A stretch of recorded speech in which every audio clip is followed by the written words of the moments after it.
Hello and welcome back to the Arjuna classes. आज हम फिर से आ गए हैं एक नए चैप्टर के साथ, नए सीरीज के साथ और नई नॉलेज के साथ। तो आज हम आए हैं क्लास 9th के चैप्टर्स को लेकर। तो आज हम पहला चैप्टर करने वाले हैं। जैसे ही आपका नया सेशन स्टार्ट होने वाला है, हम पहले ही स्टार्ट हो गए हैं क्योंकि प्रिपरेशन शुरू से शुरू करनी चाहिए, बाद में लेट हो जाता है क्योंकि बाद में चाय ठंडी हो जाती है। ठीक है, चलिए स्टार्ट करते हैं। आज का हमारा चैप्टर होने वाला है क्लास 9th का साउंड, जो कि हमारा फिजिक्स का चैप्टर होने वाला है। ठीक है, तो इसमें हम देखेंगे साउंड प्रोड्यूस क्या होती है, कैसे होती है, क्या होती है, साउंड होती क्या है, ये भी जानेंगे। ठीक है, और उसके कुछ फीचर्स जानेंगे, कैरेक्टरिस्टिक्स जानेंगे, काफ़ी सारी चीज़ें हम साउंड में पढ़ने वाले हैं। तो अगर आप मुझे सुन पा रहे हैं तो वो भी क्या है, साउंड है। लेकिन कैसे साउंड प्रोड्यूस हो रही है, चलो फटाफट वो देखते हैं। ठीक है, चलो स्टार्ट करते हैं। हम पहले हो जाए स्टार्ट, किधर से होगा ये, यस। तो पहले ये देख लेते हैं कि हम इस वीडियो में यानी कि मतलब इस चैप्टर में क्या क्या कवर करने वाले। देखते हैं वीडियो कितनी लंबी होती है, इसका पार्ट 2 भी लाएंगे। ठीक है, टॉपिक्स क्या रहेंगे हमारे, साउंड क्या होता है, ट्रांसवर्स और लॉन्गिट्यूडनल वेव्स क्या होती हैं। ठीक है, और sound as a longitudinal wave क्या होता है, यानी कि अरे मैंने तो बता ही दिया साउंड लॉन्गिट्यूडनल वेव है, ये तो मुझे तुमसे पूछना था, बता दिया, कोई बात नहीं। Reflection of sound wave, sound wave की रिफ्लेक्शन कैसे होती है। और एक अलग सा topic that is echo, echo echo, ये मैंने बार बार क्यों बोला, ये भी देखेंगे। Reverberation, sonar system, characteristics of a wave, characteristics of a sound and a human ear, यानी कि आपके कान, सुनते तो उसी से हो ना, तो उसी को भी तो पढ़ना होगा ना। ठीक है, तो चलिए स्टार्ट करते हैं हम अपना टॉपिक साउंड।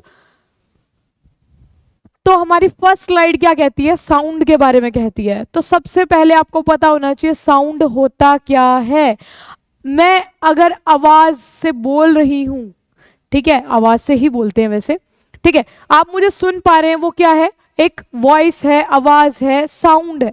लेकिन ये क्या होता है, it is a form of energy. देखो कोई भी काम करना है ना लाइफ में, सबके लिए एनर्जी की जरूरत है, सबके लिए। तो साउंड के लिए भी तो होगी एनर्जी की जरूरत, होगी ना। तो साउंड भी क्या है, एक आपकी फॉर्म ऑफ एनर्जी है। वो क्या करती है, आपके कानों में एक सेंसेशन प्रोड्यूस करती है। क्या प्रोड्यूस करती है, सेंसेशन, जिसकी वजह से आपको सुनाई देता है। कहां पर, कानों से सुने। और कहां से सुनते हो, कहीं और से सुनते हो तो बता देना, मुझे पता चल जाएगा कि कहां कहां से आप लोगों को सुनाई दे रहा है। ठीक है, मैं तो कानों से ही सुनती हूँ। चलिए, साउंड क्या करता है, it is a form of energy, और वो ऐसी सेंसेशन प्रोड्यूस करता है जो आपके कानों तक पहुंचती है और आपको लगता है कि वो एक आवाज है। ठीक है, चलिए, law of conservation of energy is also applicable to sound. मतलब मैं बताती हूं, इसीलिए तो हूं मैं। Law of conservation of energy भी साउंड के ऊपर लगती है। बचपन से, 6th से, 7th से, 5th से साइंस में हमने क्या पढ़ा है, लॉ ऑफ कंजर्वेशन पढ़े हैं, काफी एनर्जी का पढ़ा है, लाइट का पढ़ा है, आगे आने वाले में भी पढ़ते रहोगे। जब तक साइंस है तब तक लॉ ऑफ कंजर्वेशन आपको पढ़ने हैं। लॉ ऑफ कंजर्वेशन क्या पढ़ा था हमने एनर्जी का, कि आप एनर्जी को ना ही क्रिएट कर सकते हो ना ही डिस्ट्रॉय कर सकते हो, उसको सिर्फ ट्रांसफर कर सकते हो। This is your law of conservation of energy. वही सेम टू सेम आपका किस पे एप्लीकेबल होता है, साउंड पे, कि साउंड हमेशा ट्रांसफर हो सकती है। ठीक है, कभी भी खत्म नहीं हो सकती, कभी भी खत्म नहीं हो सकती। साउंड क्या होती है, किससे प्रोड्यूस होती है, आपकी वाइब्रेटिंग ऑब्जेक्ट से। अरे ये क्या बोल दिया मैंने, वाइब्रेटिंग ऑब्जेक्ट्स। वाइब्रेटिंग ऑब्जेक्ट्स बाद में देखेंगे, पहले देखते हैं हम वाइब्रेशन। वाइब्रेशन क्या होता है। अच्छा, आप लोगों के पास फोन होगा, अरे देख मेरी वीडियो देख रहे हो तो फोन तो पक्का ही होगा, यूट्यूब तो कहीं और नहीं चल रहा होगा। हाँ ठीक है, अब लोग लिखे लैपटॉप में लिख देख रहे हैं हम, ठीक है, लैपटॉप में देखो भाई, कोई बात नहीं, जिसमें मर्जी देखो, तुम आईपैड में देखो, तुम जिसमें मर्जी देखो, तुम मैकबुक में देखो, लेकिन देखो, लेकिन पढ़ो, जिसमें मर्जी देखो। ठीक है, तो आपके फ़ोन होते हैं नॉर्मल, जो भी फ़ोन आप यूज़ कर रहे हो, उस पर एक बार बेल मारोगे तो क्या आ जाएगी, वाइब्रेशन। वाइब्रेशन मोड पे करो उसको, वो क्या करेगा, ऐसा घूं घूं घूं घूं वाइब्रेशन करता है, आपको पता चल जाता है कि हाँ वाइब्रेट कर रहा है। उसमें क्या होता है कि उसके पार्टिकल्स, यानी कि वो फ़ोन के पार्टिकल्स टू एंड फ्रो क्या कर रहे होते हैं, मोशन कर रहे होते हैं अपनी ही पोजीशन पे, अपनी ही एक्सिस पे, यानी rapid back and fourth motion कर रहे होते हैं ऑब्जेक्ट अपनी ही पोजीशन पे। Sound is produced by vibrating object. अब देखो, हमें तो लगता था कि अगर कोई बोल रहा है या कुछ भी गाना चल रहा है वो साउंड प्रोड्यूस हो रही है, लेकिन यहाँ पे हमने क्या देखा कि साउंड खुद से प्रोड्यूस नहीं होती है। पहले साउंड में क्या प्रोड्यूस होती है? वाइब्रेशंस। उसके बाद क्या प्रोड्यूस होती है? साउंड। साउंड क्या करती है? मोशन करती है, इससे वाइब्रेशन पैदा होती है और वो आपके कानों तक पहुंचती है। एग्जाम्पल्स दे रखे हैं, ये ड्रम स्कूल में बजाते हैं ना, ढड़म ढड़म ढड़म, मतलब इसको ऐसे मारते हैं, उसमें क्या प्रोड्यूस होती है? वाइब्रेशंस प्रोड्यूस्ड होती है, जिसकी वजह से आवाज, साउंड प्रोड्यूस होती है और वो आपके कानों तक पहुंच जाती है। नेक्स्ट चीज गिटार। गिटार बहुत पसंद है लड़कियों को, भाई सीख लो सब लोग, लड़कियों को बहुत पसंद है, बाद में सीखना, चलो अभी तो लेक्चर कर लेते हैं, लेक्चर से भटकते नहीं है। गिटार में क्या होती है? स्ट्रिंग्स होती हैं, वो क्या प्रोड्यूस करती हैं? आपकी वाइब्रेशन प्रोड्यूस करती है और उससे आपकी साउंड प्रोड्यूस होती है। वैसे मैंने भी कोशिश की थी एक बार गिटार सीखने की, बट वो आज तक वैसे ही रखी हुई है। लॉकडाउन में स्टार्ट किया था, स्टिल वो आज की आज वैसी जैसे थी वैसी ही है। ठीक है, बहुत कोशिश की, बहुत मतलब मैं बोलती हूँ बहुत मेहनत लगती है यार गिटार विटार बजाने में, जो भी बजाता है हेड्स ऑफ टू यू। ठीक है, नहीं वैसे सारे म्यूजिकल इंस्ट्रूमेंट्स में ही भाई ताकत तो लगती है, मेहनत लगती है। एंड दिस इज योर क्या बोलते हैं इसको? Earphones, headphones. हेडफोन्स ये क्या होते हैं? आपके हेडफोन्स होते हैं, ईयरफोन्स होते हैं, जो भी आप बोलते हो इसको। इसमें क्या होती है? इसमें भी अगर आप कोई सॉन्ग चलाते हो, गेम्स खेलते हो, क्या होता है? पहले वाइब्रेशंस प्रोड्यूस होती हैं और उससे आपको सुनाई देता है। ठीक है, लेकिन ये कितना नुकसान करता है वो भी आपको बताऊंगी फिर कभी, देखते हैं। अब देखो, हमने ये तो देख लिया कि साउंड होती क्या है, उस बनती किस चीज से है? किस चीज से बनती है? वाइब्रेशन से बनती है। किससे बनती है? वाइब्रेशन से। कुछ एग्जाम्पल भी देख लिए। अब ये देखते हैं कि वो प्रोड्यूस कैसे होती है, उसका प्रोडक्शन कहाँ से होता है, कहाँ तक होता है। ठीक है, the substance through which sound travel is called medium. देखो आपको क्या करना है, अब देखो अब 9th क्लास में आप लोग आ गए हैं, तो आप ज्यादा छोटे बच्चे नहीं हैं। ठीक है, तो आपको क्या करना है? बेसिक बेसिक चीजों को सीखना है। क्या करना है? सीखना है। कैसे? कुछ कुछ वर्ड्स ऐसे होंगे जो जिसकी आपको डेफिनेशंस करने की जरूरत नहीं है, बट आपको पता होना चाहिए कि ये वर्ड होता क्या है। अगर आपको वो नहीं पता होगा तो आप चैप्टर कर ही नहीं पाएंगे ना बेटा। ठीक है, अब जैसे कि मीडियम है, इसमें मैं तारा लगाती जा रही हूँ, ऐसा सब्सटेंस जिसकी वजह से साउंड क्या करती है? ट्रेवल करती है, उसको कुछ ना कुछ पाथ चाहिए। जैसे कि अगर मैं एग्जांपल दूं, आप मुझे देख पा रहे हो ना, यूट्यूब पे देख रहे हो, कि देख रहे हो ना, फोन में, लैपटॉप में, जिसमें भी देख रहे हो। ठीक है, अब मुझे पढ़ाने का शौक है, बट अब मुझे नहीं पता कि आप इंडिया में मुझे कहाँ से देख रहे हैं, कौन कौन बच्चा मुझे देख रहा है, या कौन पेरेंट्स, कोई भी मुझे देख रहा होगा। मुझे कैसे पता चलेगा कि आप मुझे देख रहे हो? ठीक है, या मतलब मेरे को आप तक पहुंचना है, वो मैं कैसे पहुंचती? तो उसका मैंने एक जरिया अपनाया, वो था आपका YouTube, कि मैं अब तक आपको पढ़ा पा रही हूँ किसके जरिए? YouTube के जरिए। तो वो एक क्या हो गया? मेरा मीडियम हो गया। ठीक है, वैसे ही साउंड को भी क्या चाहिए होता है? एक मीडियम चाहिए होता है जिसकी वजह से वो ट्रेवल कर पाए। वो मीडियम कैसा हो सकता है? सॉलिड, लिक्विड, गैस, कुछ भी हो सकता है। ठीक है, अब देखते हैं प्रोसेस ऑफ साउंड प्रोपोगेशन। एक और वर्ड आ गया, दैट इज प्रोपोगेशन। ये क्या होता है? प्रोपोगेशन यानी कि पास करना। साउंड कहीं से पास हो रही है, प्रोपोगेट हो रही है, बन रही है और आगे पास हो रही है, तो उसका प्रोसेस क्या रहता है? चलो देखते हैं। When an object vibrate, it causes the particles around it to vibrate in the same way, displacing them from their stable positions. समझ में आया? नहीं आया, मुझे पता है, पर मैं हूं ना, मैं किस लिए हूं? इसीलिए हूं।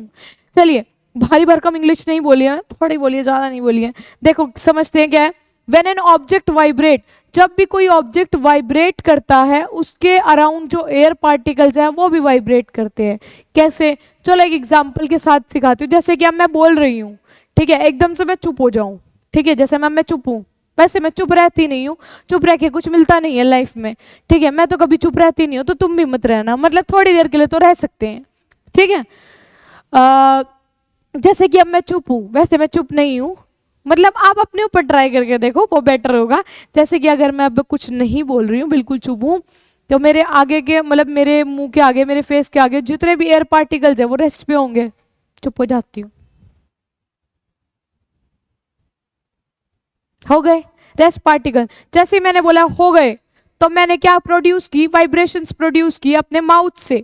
ठीक है, तो जो आसपास के एयर पार्टिकल्स हैं वो क्या करेंगे, वो भी वाइब्रेट होना स्टार्ट करेंगे। It causes the air particles around it to vibrate in the same way, और उनको डिस्प्लेस करेंगे स्टेबल पोजीशन से। यानी कि एयर पार्टिकल्स पहले क्या थे, स्टेबल थे। जैसे ही मेरी आवाज उन्होंने सुनी, वो क्या हो गए, हिल गए और स्टेबल पोजीशन से चलने लगे। चलो, कोई तो मेरे लिए हिल रहा है ना, मेरी बात सुन रहा है ना। ठीक है, उसके बाद नेक्स्ट देखते हैं, these vibrating air particles exert a force on neighbouring particles and causing them to vibrate and move them from their rest positions. अब ये क्या कह रहा है, ये बोल रहा है कि जो वाइब्रेटिंग एयर पार्टिकल्स हैं, अभी वाइब्रेटिंग एयर पार्टिकल्स थे, वो क्या करेंगे, अपने नेबरिंग में यानी कि अपने पड़ोसी पार्टिकल्स को एक धक्का देंगे, चल भाई हट, फोर्स देंगे। एकदम से मैं बोली हूं, एक पार्टिकल को मैंने फोर्स दिया, फटाफट वो एक दूसरे को फोर्स प्रोवाइड करेंगे, जिसकी वजह से वहां पे भी पूरा एयर पार्टिकल्स में भी क्या प्रोड्यूस होंगी, वाइब्रेशंस, और वो अपने रेस्ट पोजीशन से हिल जाएंगे। ठीक है, मूवमेंट होने लगेगी। उसके बाद this chain reaction, chain reaction क्यों लिखा है इसमें, क्योंकि देखो एक पार्टिकल दूसरे को मारेगा, दूसरा तीसरे को, तीसरा चौथे को, ऐसे इनफाइनाइट पार्टिकल्स हैं। ठीक है, देयर आर, ये एक चेन रिएक्शन बन जाएगी। ये चेन रिएक्शन कंटिन्यू रहेगी पूरे मीडियम में, और उसके अंदर डिस्टरबेंस होती रहेगी। क्या होती रहेगी, डिस्टरबेंस। लेकिन वो डिस्टरबेंस कब तक होगी, जब तक वो आपके कानों तक आवाज नहीं पहुंच जाती, तब तक क्या रहेगी, डिस्टरबेंस रहेगी। ऐसे ही आपको साउंड सुनाई देगी। उसके बाद एक नोट लिखा हुआ है मैंने यहाँ पे, I think it is visible, red colour में लिख दिया है, तो दिख रहा है, हाँ दिख रहा है। It is the disturbance caused by the vibrations that travels through the medium, not the particles themselves. जो आपके कानों तक आवाज पहुंचती है बेटा, वो पार्टिकल्स नहीं पहुंचते हैं।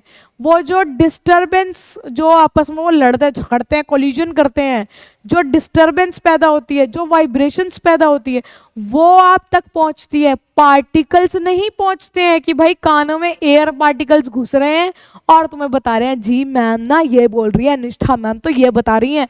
नहीं, एयर पार्टिकल्स नहीं जाते, क्या जाती है, उनकी वाइब्रेशंस जाती है, डिस्टरबेंस जाती है। ये यहाँ पर लिखा हुआ, आई होप ये क्लियर हो गया हो। उसके बाद हम चलते हैं, sound travels in the form of wave. देखो ये तो हमने देख लिया कि साउंड प्रोड्यूस कैसे होती है। अब देखेंगे कि साउंड ट्रेवल कैसे करती है, यानी कि एक जगह से दूसरी जगह पर कैसे जाती है। आपकी जो साउंड है वो कैसे जाती है, वेव्स की फॉर्म में जाती है, वेव्स की फॉर्म में, वेव्स की फॉर्म में ट्रेवल करती है। कैसे, sound as a wave. Wave क्या होती है, पहले वेव देख लेते हैं, उसके बाद देखते हैं कि साउंड ट्रेवल कैसे करती है। A wave is a disturbance that travels through a medium carrying energy. Wave क्या होती है, एक ऐसी डिस्टर्बेंस होती है जो मीडियम के अराउंड ट्रेवल करती है और उसके अंदर क्या रहती है, एनर्जी कैरी करके रहती है। जैसे कि वेव की बात करूं, नॉर्मल वेव, बेटा पता है ना ये चीज वेव होती है, अरे अरे अरे अरे, ठीक है, वेव ज्यादा लंबी वेव बना दी है। ये एक डिस्टरबेंस हो रही है एक मीडियम के अंदर, और इसके अंदर क्या कैरी होती है, एक एनर्जी होती है। लेकिन साउंड भी कैसे प्रोड्यूस होती है, sound travel in the form of mechanical waves. Important 5 तारे याद रखने हैं बेटा, इसके ऊपर क्वेश्चन बनता है। साउंड क्या करती है, मैकेनिकल वेव्स की तरह ट्रेवल करती है, प्रोपोगेट करती है, जिसको मीडियम की जरूरत है। अब आगे मैं इसको ज्यादा एक्सप्लेन नहीं कर रही हूँ क्योंकि हम नेक्स्ट स्लाइड में पढ़ने वाले हैं, इसलिए नेक्स्ट स्लाइड बुरा मान जाएगी कि हम सर पहले ही पढ़ा दिया मेरे बारे में। ठीक है, उस स्लाइड के बारे में उस स्लाइड पे ही पढ़ाएंगे। मैकेनिकल वेव्स के लिए आपको बस ये याद रखना है कि उनको कोई ना कोई मीडियम की जरूरत होती है ताकि वो प्रोपोगेट कर सके, यानी कि पास कर सके।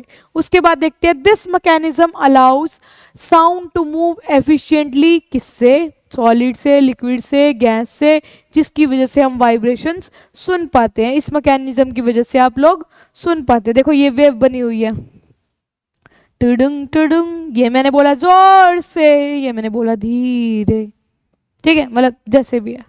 ये जस्ट वेव का एग्जांपल दिया हुआ है, ये हम समझाने वाले हैं जो भी लिखा हुआ है, ये पिच विच टाइम एम्पलीट्यूड अभी हम सीखेंगे, क्योंकि मैंने वही बोला कि स्लाइड्स बुरा मान जाएंगी, सबकी बारी आएगी, सबका टाइम आएगा, ठीक है। तो चलिए एक बार वेव्स की हम वो देख लेते हैं कि डिफरेंस कैसे निकाला हुआ है हमने वेव्स को, मतलब कितने टाइप्स की वेव्स होती हैं। वेव्स होती है आपकी बेटा, एक होती है इलेक्ट्रोमैग्नेटिक वेव, एक होती है आपकी मैकेनिकल वेव। क्या होती है? Mechanical wave. मैकेनिकल वेव वो होती हैं जिनको मीडियम की ज़रूरत है। किसकी ज़रूरत है? मीडियम की। जैसे कि हमें, मेरे को एक मीडियम की ज़रूरत है ताकि मैं आप लोगों तक पहुंच सकूं, मेरी वीडियोस, मेरा पढ़ाया हुआ आप तक पहुंच सके, तो मुझे मीडियम की ज़रूरत है। एंड फॉर इलेक्ट्रोमैग्नेटिक वेव्स हमें मीडियम की ज़रूरत नहीं है, हमें मीडियम की ज़रूरत नहीं है। इसके अंदर बेटा इलेक्ट्रिक एंड मैग्नेटिक फील्ड बनती हैं, इलेक्ट्रिक एंड मैग्नेटिक फील्ड बनती हैं। क्या हुआ, परेशान हो गए इलेक्ट्रोमैग्नेटिक सुन के?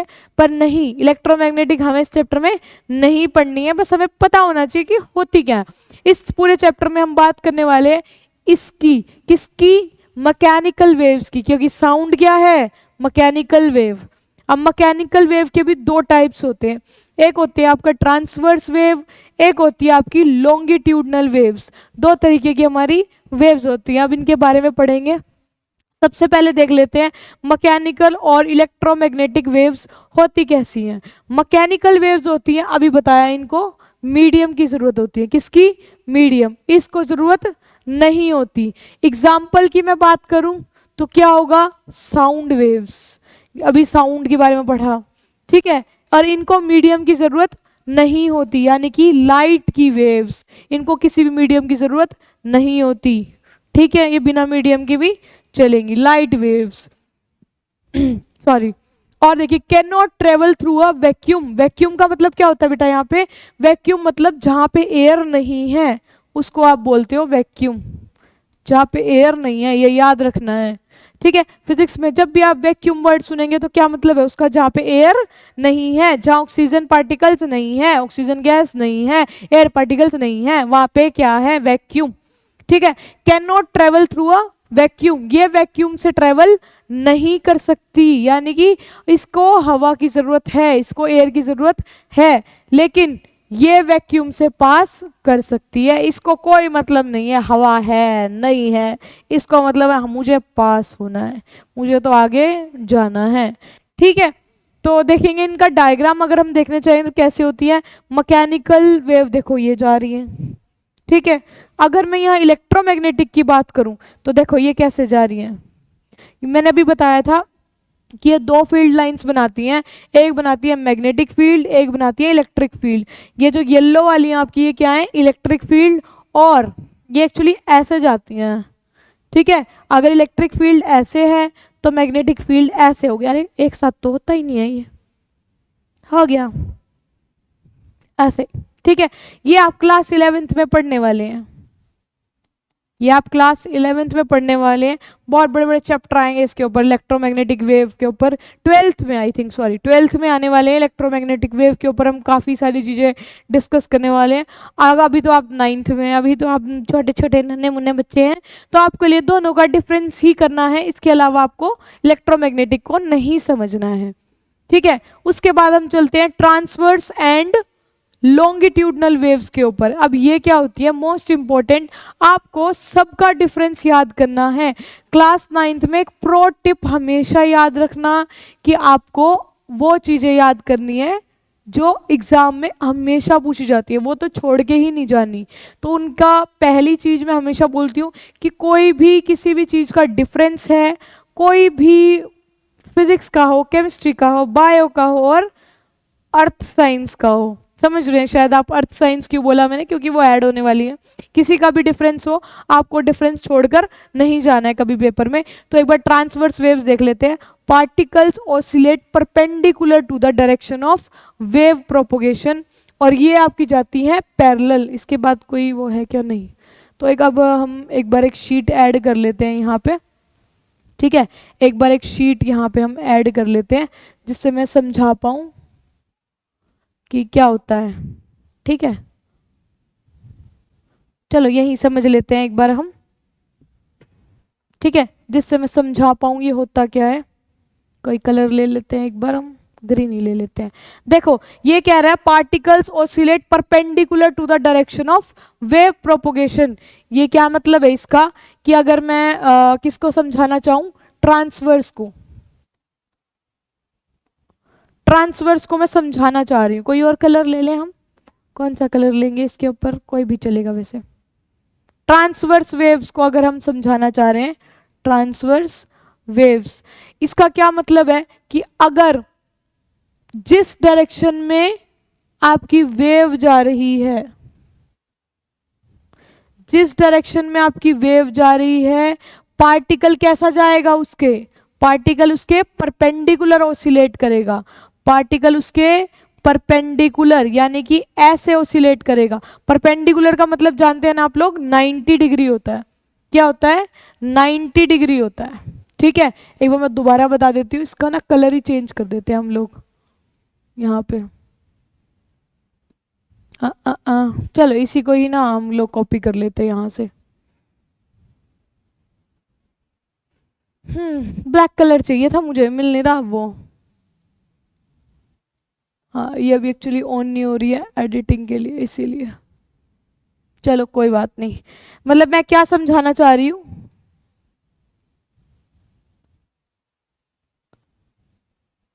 ब्लैक ही ले लेते हैं, कि ट्रांसवर्स वेव में क्या होता है, ट्रांसवर्स वेव में क्या होता है कि अगर मैं ऐसे वेव ले रही हूँ एक, ठीक है, तो जिस डायरेक्शन में आपकी वेव जा रही है, जिस डायरेक्शन में आपकी वेव जा रही है या फिर वेव्स जा रही हैं, पार्टिकल्स उसके कैसे जाता है, पार्टिकल उसके परपेंडिकुलर जाता है, ऐसे वाइब्रेट करेगा पार्टिकल्स। परपेंडिकुलर मतलब, परपेंडिकुलर यानी कि कैसा, 90 डिग्री यानी कि सीधा, राइट एंगल। ठीक है, और यही मैं बात करूं अगर किसकी, ट्रांसवर्स वेव की। ट्रांसवर्स वेव कैसे जाएंगी, वो बेटा पैरेलल जाएगी। कैसे जाएगी, अगर मैं यहाँ पे एक वेव बना दूं, लॉन्गिट्यूडनल वेव, तो अगर वेव इसी साइड जा रही है तो पार्टिकल्स भी ऐसे जाएंगे। पैरेलल कैसे होती हैं, ऐसे होती हैं पैरेलल। पैरेलल कैसे होती हैं, अरे कीप, ये कहाँ से हट जाता है बार बार।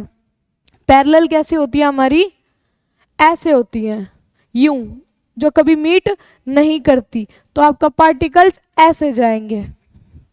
आई होप थोड़ा सा डिफरेंस यहाँ पे क्लियर हुआ हो कि कैसे ट्रांसवर्स और लॉन्गिट्यूडनल को हम समझ सकते हैं। ठीक है, तो पीछे चलते हैं एक बार। Has crest and trough low points, क्या मतलब इसका, इसके अंदर आपके क्रस्ट और ट्रफ बनते हैं। वो कैसे बनते हैं, एक बार मैं बना के दिखा देती हूँ। इसको पहले हम क्लियर कर देते हैं। ठीक है,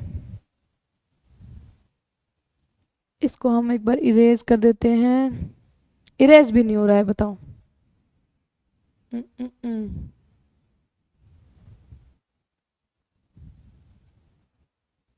अरे ये तो इरेज भी नहीं हो रहा है। चलो कोई बात नहीं, यही समझ लेते हैं। आई होप ये विजिबल हो रहा है कि हम क्या कर रहे हैं। ठीक है, विजिबल तो हो रहा है। चलो अब अगर हम देखें, क्या देखें, कि मुझे अगर क्रेस्ट और ट्रफ बताना हो, क्रेस्ट और ट्रफ, क्रेस्ट और ट्रफ बताना हो। अरे सेलेक्ट का ऑप्शन ही चला गया, बताओ। जस्ट अ सेकेंड, ये आई थिंक, अच्छा ओके, ठीक है।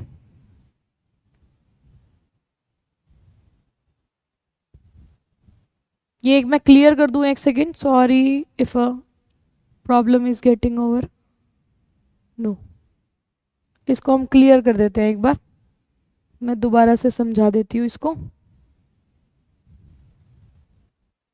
चलिए देखिए, अगर मैं क्रेस्ट और ट्रफ, सॉरी सॉरी थोड़ा सा इंटरप्ट कर दिया मैंने, क्रेस्ट और ट्रफ को मैं समझाना चाह रही हूँ।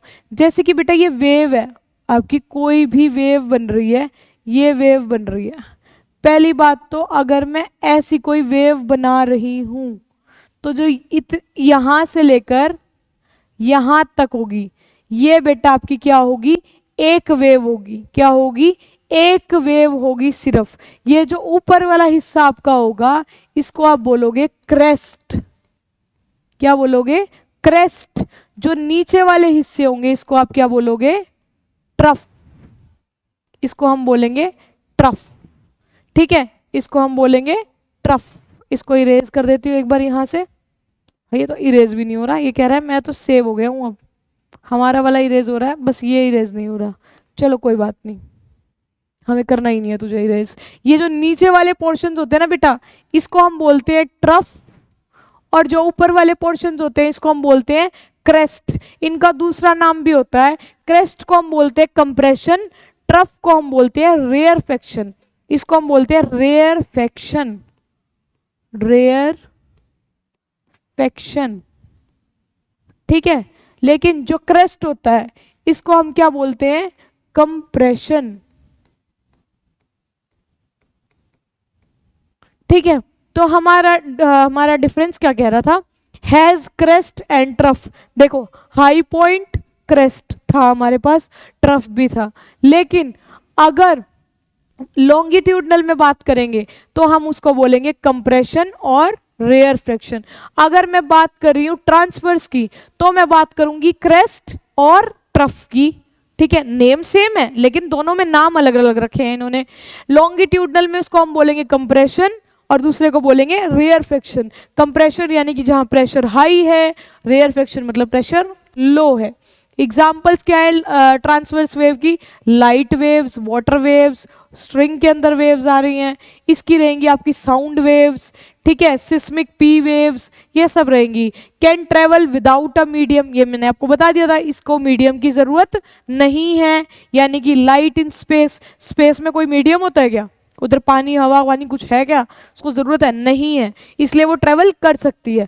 और इसको क्या चाहिए? एक मीडियम की जरूरत है। ठीक है, जैसे कि एयर, वाटर, सॉलिड, साउंड को तो मीडियम की जरूरत है ना प्रोपोगेट करने के लिए। Do not require material particles to vibrate. देखो सेम चीज घुमा के लिखी हुई है, यही आपको सिखाती हूँ मैं हमेशा कि मतलब कोई सी भी आप क्लास में हो, ठीक है, आपको कोई डिफरेंस लिखना है, कुछ भी लिखना है, आप नहीं लिख पा रहे हो, भूल गए हो, उस पॉइंट को थोड़ी सी उसकी लैंग्वेज चेंज करके बनाकर देखो, मार्क्स मिलते हैं।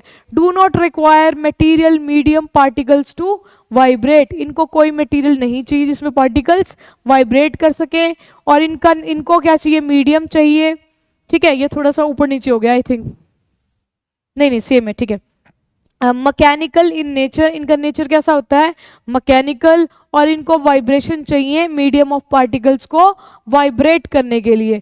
और ये आप डेमोन्स्ट्रेट कर सकते हैं यूजिंग अ रॉप। रॉप को खींच के इसको डेमोन्स्ट्रेट मैकेनिकल ट्रांसवर्स वेव बना सकते हो। और ये स्ट्रेच स्लिंकी को, यानी कि स्ट्रेच कोई भी वायर को खींच के आप डेमोन्स्ट्रेट इसको कर सकते हो। चलो आगे चलते हैं, ये हमने पढ़ लिया। ठीक है, अब देखो मैं अच्छे से समझाती हूँ यहाँ पे कंप्रेशन रेयरफेक्शन क्या होता है। एक सेकंड के लिए अगर आपको स्क्रीनशॉट लेना है तो इस टॉपिक का ले सकते हैं। मैं पानी पी लूँ 1 मिनट के लिए। चलिए,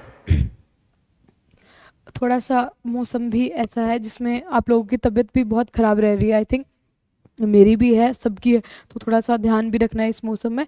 देखिए चलो समझते हैं एक बार। वेवलेंथ में अभी नहीं बता रही क्योंकि मैं कैरेक्टरिस्टिक्स में बताऊंगी। देखिए अभी मैंने बताया कंप्रेशन एंड रेयरफेक्शन, ये बनी हुई है हमारी वेव, ये एक वेव बनी हुई है। ठीक है, ये देखो जो ये ऊपर के बन रहे हैं बेटा, ये क्या होते हैं? क्रेस्ट या फिर कंप्रेशन। कंप्रेशन, वेवलेंथ को भी छोड़ दो। ये नीचे वाले क्या होते हैं आपके? रेयरफेक्शन। अच्छा, एक क्वेश्चन में अगर पूछूं कि इसके अंदर आपको कितनी वेव नजर आ रही है, कोई आपसे पूछता है, एक डायग्राम बना के दे दे और आपसे पूछे इसमें कितनी वेव है, तो आप कैसे बताएंगे? देखो एक कंप्रेशन, एक रेयरफेक्शन, तो ये आपकी एक वेव यहां तक है बेटा। ठीक है, दूसरी वेव यहां तक है, यहां से और यहां तक आपकी तीसरी वेव है। यानी कि इसके अंदर कितनी वेव है बेटा? 3 वेव्स टोटल। ठीक है, यहीं पे ही बनाया हुआ। अगर मैं स्प्रिंग में आपको कंप्रेशन रेयरफेक्शन दिखाना चाहूँ या वेव्स में दिखाना चाहूँ तो एक डायग्राम शो किया। देखो कंप्रेशन में पार्टिकल्स पास पास, रेयरफेक्शन में ये स्प्रिंग खुल गया, कंप्रेशन में ये फिर कंप्रेस हो गया। ठीक है, ऐसे ही आपकी वेव्स ट्रांसफर करती हैं। अभी बताया लॉन्गिट्यूडनल वेव्स जिसके अंदर पैरेलल मूव करती हैं और इसके अंदर पार्टिकल्स परपेंडिकुलर मूव करते हैं। ये सेम चीज इसमें भी मैंने प्रॉपरली लिखी हुई है, अगर आपको पढ़ना है तो एक बार पढ़ सकते हो। ठीक है, अब देखिए sound waves as a longitudinal waves, इसका क्या मतलब है? साउंड वेव्स को हम लॉन्गिट्यूडनल वेव्स भी बोलते हैं, ऐसा क्यों? और साउंड वेव ट्रांसवर्स क्यों नहीं है, लॉन्गिट्यूडनल ही क्यों है, ये देखेंगे। अब देखो साउंड वेव्स आपकी लॉन्गिट्यूडनल वेव्स हैं, एक तो यहाँ से क्वेश्चन बनता है, एनसीईआरटी में भी ये क्वेश्चन अवेलेबल है। साउंड वेव्स आपकी क्या है? लॉन्गिट्यूडनल वेव्स हैं, क्योंकि जो पार्टिकल्स हैं मीडियम के वो पास करते हैं, ट्रेवल करते हैं जब वो पैरेलल करते हैं। ठीक है, जो वेव चल रही होती है आपकी, वेव्स कैसी चल रही होती है? ऐसे। ठीक है, साउंड वेव क्या है? लॉन्गिट्यूडनल है, वो उसके पैरेलल चलेगी। ये मैं हाथ ऐसे क्यों कर रही हूँ? ऐसे करूंगी तो कौन सी हो जाएगी? ट्रांसवर्स। अभी मैं सीधा ले जा रही हूँ ऐसे। ठीक है, ऐसे वेव जा रही हैं और ऐसे ही पार्टिकल्स जा रहे हैं, तो इसीलिए ये क्या है? हमारी साउंड वेव्स लॉन्गिट्यूडनल है। अब इसको एक्सप्लेनेशन भी मैंने दी हुई है कि जब एक साउंड प्रोड्यूस होती है उसकी surrounding particles, air particles oscillate करते हैं बैक एंड फोर्थ, यानी कि आपस में वो टकराते हैं। अभी मैंने ये पूरा प्रोसेस समझाया है, सेम वही लिखा हुआ है। ऑसिलेट करते हैं अलोंग द डायरेक्शन जिसमें वेव मूव कर रही है। जिस डायरेक्शन में आपकी वेव मूव कर रही है उसी में पार्टिकल्स क्या करते हैं? ऑसिलेट करते हैं। इसमें this create regions of compression and rarefaction. दो रीजन बन जाते हैं, एक आपका बनता है कंप्रेशन, एक आपका बनता है रेयरफेक्शन। कंप्रेशन बनता है जहां पे पार्टिकल आपस में बहुत ही क्लोज हैं, रेयरफेक्शन जिसमें पार्टिकल्स बहुत ही दूर है। ठीक है, उसके बाद जो कंप्रेशन और रेयरफेक्शन है वो मूव करते हैं मीडियम से, transferring sound energy. Sound energy को क्या करते हैं? ट्रांसफर करते हैं मीडियम से निकल के, और वो साउंड हमें सुनाई देती है। इसलिए साउंड वेव्स आपकी क्या होती है? लॉन्गिट्यूडनल। क्यों? क्योंकि जो पार्टिकल ऑफ मोशंस होते हैं, वेव डायरेक्शन, वो अलाइन होते हैं। अलाइन यानी कि एक ही डायरेक्शन में चल रहे होते हैं, इसलिए वो क्या होती है? लॉन्गिट्यूडनल होती है। ठीक है, इसलिए हमारी साउंड वेव्स लॉन्गिट्यूडनल क्यों बोला जाता है, इसका रीजन मैंने बता दिया है। अगर आपसे कोई क्वेश्चन पूछता है तो आपको ये पूरा का पूरा ही एक्सप्लेन करना है। देखो अब हमारा क्या होता है, 9th क्लास में जब बच्चा आता है ना, वो एक्सप्लेन कर देता है कि हाँ उसने कंसेप्ट पढ़ा है, उसको कंसेप्ट समझ में आता है, वो एक्सप्लेन कर देता है, बट वो लिख नहीं पाता। ठीक है, तो इसलिए word to word, line to line पढ़ना सीखो, उसको बनाना सीखो। ठीक है, तभी आप लिख पाओगे। अब चलते हैं नेक्स्ट पे, production of sound wave. Sound waves की प्रोडक्शन हमने देखी कैसे होती है? कंप्रेशन, रेयरफेक्शन से। चलो मैं सिखाती हूँ कैसे हो रही है। ये हमने एक इलेक्ट्रिक फोक लिया है। क्या लिया बेटा? Electric and vibrating fork. Vibrating fork लिया। ठीक है, ये ऐसे बना हुआ है, इसको मैं ऐसे पकड़ूंगी और यूं है ये। ठीक है, इसको मैं ऐसे आपस में टन कर दूंगी या किसी भी चीज पे बजा दूंगी तो ये ऐसे हिलने लगेगा। इसके अंदर क्या होंगी? वाइब्रेशंस होंगी। I hope it is visible. Vibrations होंगी ऐसे ऐसे। तो पहले क्या होंगी? देखो कंप्रेशन बन रहा है, उसके बाद रेयरफेक्शन, खुल गए, उसके बाद फिर से कंप्रेशन, फिर से रेयरफेक्शन। अगर मैं इसको उसमें एक्सप्लेन करना चाहूँ वेव की फॉर्म में तो कैसे करूँगी? देखो पहले क्या हो रहा है? कंप्रेशन, फिर क्या हुआ? रेयरफेक्शन, फिर दोबारा कंप्रेशन, फिर दोबारा रेयरफेक्शन। बन गई ना वेव? क्या बन गई?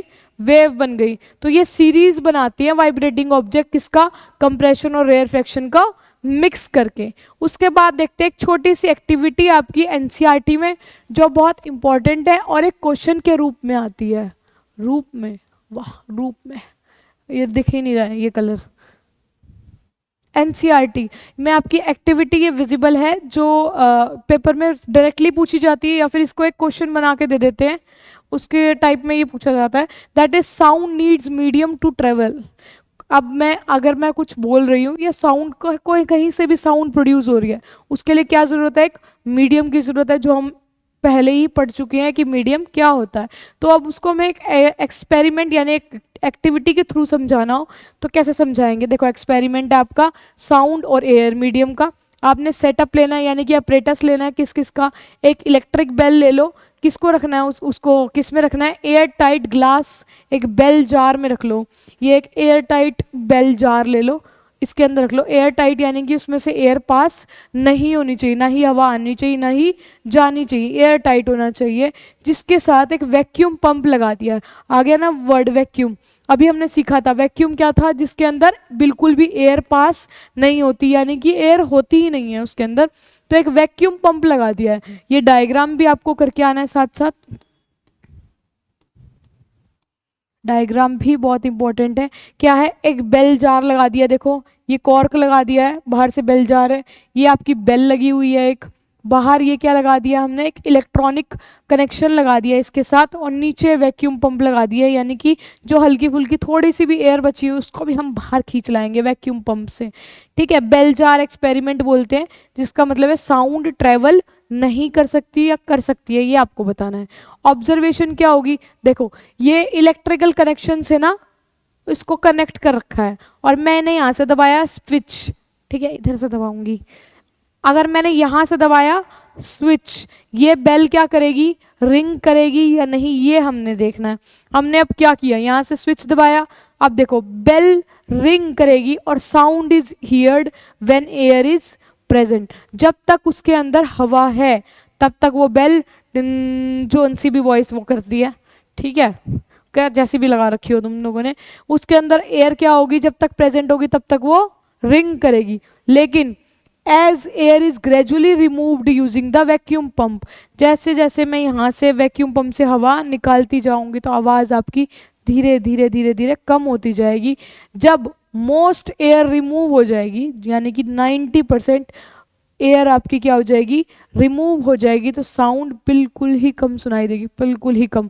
ठीक है, अगर मैं सारी एयर निकाल लेती हूँ, बिल्कुल कंप्लीट वैक्यूम क्रिएट कर देती हूँ, तो आपको कोई भी साउंड हियर नहीं होगी, यानी कोई भी साउंड सुनाई नहीं देगी। ये हमने एक्टिविटी से, ये हमें ऑलरेडी पता है, हमने पढ़ा है, बट पेपर में डायरेक्टली पूछा जाता है आपसे कि कैसे प्रूव करोगे कि भाई नहीं ट्रेवल करती, तो उसके लिए भी आपको एक्टिविटी याद करनी है और विद डायग्राम आपको याद करना है। तो इससे हमने कंक्लूजन क्या देखा, साउंड को मीडियम चाहिए, जैसे कि एयर, लाइक एयर लिखा है, ओनली एयर नहीं लिखना है, या फिर सिर्फ एयर नहीं, कोई भी मीडियम चाहिए, air, solid, liquid, gas, anything, air चाहिए जिसकी वजह से वो ट्रेवल कर सके। और इन वैक्यूम साउंड ट्रेवल नहीं करती, वैक्यूम में साउंड ट्रेवल नहीं करती। तो आज के लिए हमारी वीडियो के लिए इतना ही।